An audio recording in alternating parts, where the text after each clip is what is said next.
RCB team ని ban చేస్తున్నారా? నిన్న జరిగిన ఒక దుర్ఘటన, దీనికి సంబంధించి ఆర్సీబీ టీం ని వచ్చే 19వ సీజన్ లో ఆర్సీబీ టీం ని లేకుండా బ్యాన్ చేస్తున్నారు. ఐపీఎల్ ట్రోఫీలో ఆర్సీబీ టీం ఇంకా కనిపించదు, పూర్తిగా బ్యాన్ చేయాలంటూ కూడా కొంతమంది నెటిజన్స్ కామెంట్ చేస్తున్నారు. అలాగే మరీ ముఖ్యంగా ఆర్సీబీ టీం కి సంబంధించి కోహ్లీని కూడా బహిష్కరించాలంటూ కూడా చెప్తా ఉన్నారు. కోహ్లీని కూడా అరెస్ట్ చేయాలంటూ కూడా చెప్తున్నారు. ఎందుకంటే కేవలం కోహ్లీకి సంబంధించిన అభిమానులు ఈ రకంగా చేయడం వల్లే అక్కడ చనిపోయారంటూ కూడా నెటిజన్స్ కామెంట్స్ చేస్తారు. ఎంతవరకు కరెక్ట్ అని గతంలో తొక్కిసలాట జరుగుతున్నప్పుడు cinema hero Allu Arjun, Tollywood top hero Allu Arjun Pushpa 2 release సందర్భంగా ఆయన వచ్చారు థియేటర్ కి. అక్కడ కూడా ఇదే రకంగా ఒక తొక్కిసలాట జరిగింది. అప్పుడు కూడా ఇద్దరు చనిపోవడం జరిగింది. అండ్ ఆ రోజు ఆయన అరెస్ట్ చేశారు.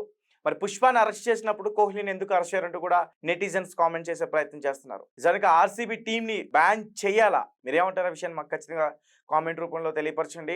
అలాగే కోహ్లీని అరెస్ట్ చేయడం, నెటిజన్స్ కామెంట్ చేయడం ఎంతవరకు కరెక్ట్ అనే విషయాన్ని కూడా మాకు కామెంట్ రూపంలో తెలియపరచండి. అసలు ఎందుకు ఈ రకంగా ఎవరు ఎక్స్ అకౌంట్ వేదికగా, ఫేస్బుక్ వేదికగా, ఈ ఇన్స్టాగ్రామ్ వేదికగా ఎందుకు పోస్ట్ చేస్తున్నారు ఇలాగా ఈ రకంగా ఆర్సీబీకి యాంటీగా? ఒక రకంగా మాట్లాడుకోవాలనుకుంటే నిన్న జరిగిన సంఘటన పూర్తిగా అక్కడ ఫెయిల్ అయింది గవర్నమెంట్కి తెలుసు. ఎందుకంటే చిన్నస్వామి స్టేడియం 35,000 మంది కెపాసిటీ ఉన్నది. వాళ్ళకి తెలుసు 2 లక్షల పైగా జనాభా వచ్చేస్తున్నారు.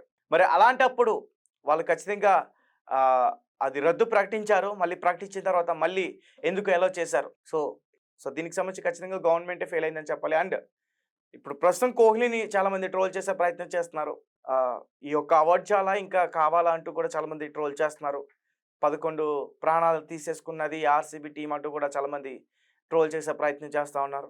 కేవలం అక్కడ వాళ్ళు సెలబ్రేట్ చేసుకోవడానికి ప్రయత్నించారు, కానీ ఎవరు కూడా ఎక్స్పెక్ట్ చేయరు ఈ రకంగా అవుతుందని. ఒకసారి ఎందుకు ఈ రకంగా నెటిజన్స్ కామెంట్స్ చేస్తున్నారనే పూర్తి విషయాన్ని కూడా ఒకసారి నేను చెప్పేందుకు ప్రయత్నిస్తాను. నిజంగా వాళ్ళని బ్యాన్ చేస్తున్నారా, లేకపోతే ఇది ఒక పుకారు మాత్రమేనా? ఇప్పటికే చాలా సీరియస్గా యాక్షన్ తీసుకున్నట్లు తెలుస్తుంది. ఆర్సీబీకి సంబంధించిన మేనేజ్మెంట్ కూడా విచారణకి హాజరు కావాలంటూ కూడా చెప్తుంది. అలాగే కర్ణాటక సీఎం సిద్ధరామయ్య 15 రోజుల్లోగా నాకు వివరణ కావాలంటూ కూడా ఆయన అడిగారంటూ కూడా చెప్తున్నారు. ఇంకెక్కడ ఇస్తారు వివరణ? ఆయనే కదా అక్కడ ముఖ్య అతిథి. DK Shivakumar deputy CM, Siddaramaiah CM, వాళ్ళిద్దరే కదా ముఖ్య అతిథులు. సో ఒకసారి పూర్తిగా అసలు ఏమైంది ఒకసారి పూర్తిగా నేను చెప్పే ప్రయత్నం చేస్తా. చిన్నస్వామి స్టేడియం వద్ద జరిగిన ఘోర తొక్కిసలాట్లో 11 మంది అమాయక అభిమానులు ప్రాణాలు కోల్పోగా పలువురు తీవ్రంగా గాయపడ్డారు. దశాబ్దాల కలను సాకారం చేసుకున్న సంతోషం అకస్మాత్తుగా జరిగిన ఈ విషాదాంతంగా మారింది. అనూహ్యంగా ఐపీఎల్ టైటిల్ను గెలుచుకున్న ఆర్సీబీకి స్వాగతం పలికేందుకు, విజయోత్సవ వేడుకలకు వీక్షించేందుకు భారీ సంఖ్యలో అభిమానులు స్టేడియం వద్దకు చేరుకున్నారు. అభిమానులు రద్దీని నియంత్రించడంలో లోపాలు తలెత్తడంతో ఈ దురదృష్టకర సంఘటన చోటు చేసుకుంది. ఈ ఘటనలో 11 మంది మరణించారు, 100 మందికి పైగా గాయాలు అయినట్టు తెలుస్తుంది. ఈ నేపథ్యంలో ఐపీఎల్ నుంచి ఆర్సీబీని బ్యాన్ చేయాలంటూ కూడా నెటిజన్స్ కామెంట్ చేస్తూ ఉన్నారు. 18 ఏళ్ల తర్వాత కోహ్లీ టీం ఐపీఎల్ టైం గెలిచిందనే ఆనందం కన్నా వీరి సంబరాల వల్ల 11 మంది మరణించారనే బాధ ఎక్కువగా ఉందని నెటిజన్లు అభిప్రాయం వ్యక్తం చేస్తున్నారు. సాధ్యమైనంత త్వరత ఆర్సీబీని ఐపీఎల్ నుంచి బ్యాన్ చేయాలని డిమాండ్ చేస్తున్నారు. కొందరు 18 ఏళ్ళు బ్యాన్ చేయాలని కోరుతుండగా మరికొందరు ఆర్సీబీని జీవితాంతకాలం నిషేధం విధించాలని కూడా డిమాండ్ చేస్తున్నారు. అయితే ఈ ఘోరం జరిగినప్పటికీ ఆర్సీబీ టీం తమ విజయోత్సవ వేడుకలను నిలిపివేయకపోవడం తీవ్ర విమర్శలకు దారితీస్తుంది. స్టేడియం వెలువపల అభిమానులు ప్రాణాలు కోల్పోతుంటే ఒక పక్క లోపల వాళ్ళు సంబరాలు కొనసాగించడంపై నెటిజన్స్ కూడా, అలాగే క్రికెట్కి సంబంధించిన విశ్లేషకులు కూడా తీవ్ర ఆగ్రహం వ్యక్తం చేస్తూ ఉన్నారు. అలాగే కోహ్లీని అరెస్ట్ చేస్తున్నారా? అలాగే కోహ్లీ భారత్ను వదిలేసి లండన్ వెళ్ళిపోతున్నాడా? కోహ్లీకి సంబంధించిన టీం మొత్తాన్ని కూడా అదుపులోకి తీసుకుని విచారణ చేస్తున్నారా? ఒక పక్క ఈ కథ కూడా వినిపిస్తుంది. దీనికి సంబంధించి కూడా ఒకసారి పూర్తిగా తెలుసుకునే ప్రయత్నం చేద్దాం. రాయల్ ఛాలెంజర్స్ బెంగళూరు విజయోత్సవ సంబరాలు తీవ్ర విషాదం చోటు చేసుకుంది. బెంగళూరులోని చిన్నస్వామి స్టేడియం బయట చోటు చేసుకున్న ఈ తొక్కిసలాట్లో 11 మంది అభిమానులు ప్రాణాలు కోల్పోయారు. వేలాది మంది అభిమానులు స్టేడియం లోపలికి వెళ్లేందుకు ప్రయత్నించడంతో తొక్కిసలాట జరిగింది. మృతుల్లో 2 చిన్నారులతో పాటు ఒక మహిళ కూడా ఉన్నారు. మరో 50 మంది తీవ్రంగా గాయపడ్డారు. ఈ అనూహ్య ఘటనతో ఆర్సీబీ సంబరం చాలా చిన్నబోయింది. ఈ ఘటనపై దేశవ్యాప్తంగా అగ్రహజ్వలాలు వ్యక్తమవుతున్నాయి. సోషల్ మీడియా వేదికగా ఆర్సీబీపై నెటిజన్స్ కామెంట్స్ పెడతా ఉన్నారు. సరైన భద్రత ఏర్పాట్లు చేయకుండా విజయోత్సవ వేడుకలు నిర్వహించిన ఆర్సీబీపై చర్యలు తీసుకోవాలని ఫ్యాన్స్ డిమాండ్ చేస్తున్నారు.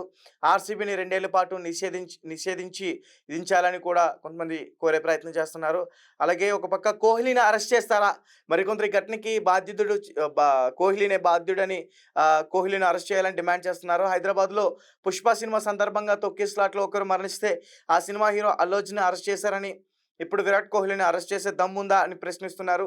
విరాట్ కోహ్లీని చూసేందుకు అభిమానులు తరలి వచ్చారని, ఈ తొక్కిసలాటకు ప్రధాన కారణం విరాట్ కోహ్లీనేనని వాళ్ళు వాదిస్తున్నారు. తొక్కిసలాట ఘటన జరిగిన ఆర్సీబీ తమ వేడుకలను జరుపుకుందని, వారికి అభిమానులు ప్రాణాల కంటే వాళ్ళకి కప్పే ముఖ్యమా, ప్రాణాలంటే లెక్కలేదని చాలామంది మండిపడుతున్నారు. అలాగే ఒక పక్క ఇది ప్రభుత్వ వైఫల్యం అంటూ కూడా చెప్తున్నారు. ఈ తొక్కిసలాటకు పోలీసుల భద్రత వైఫల్యమే ప్రధాన కారణమని అభిప్రాయపడుతున్నారు.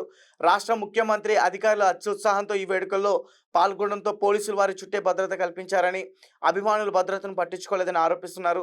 తొక్కిసలాట ప్రత్యక్ష సాక్షుల ప్రకారం స్టేడియం వద్ద పోలీసులు చాలా తక్కువగా ఉన్నారనే విషయం అర్థమవుతుంది. ఏదేమైనా ఆర్సీబీ విజయం 11 మంది చావుకి కారణమైందని సోషల్ మీడియాలో వేదికగా పోస్టులు పెడతా ఉన్నారు. సో గైస్, చూసారు కదా, ఆర్సీబీని బ్యాన్ చేయడం ఎంతవరకు కరెక్ట్?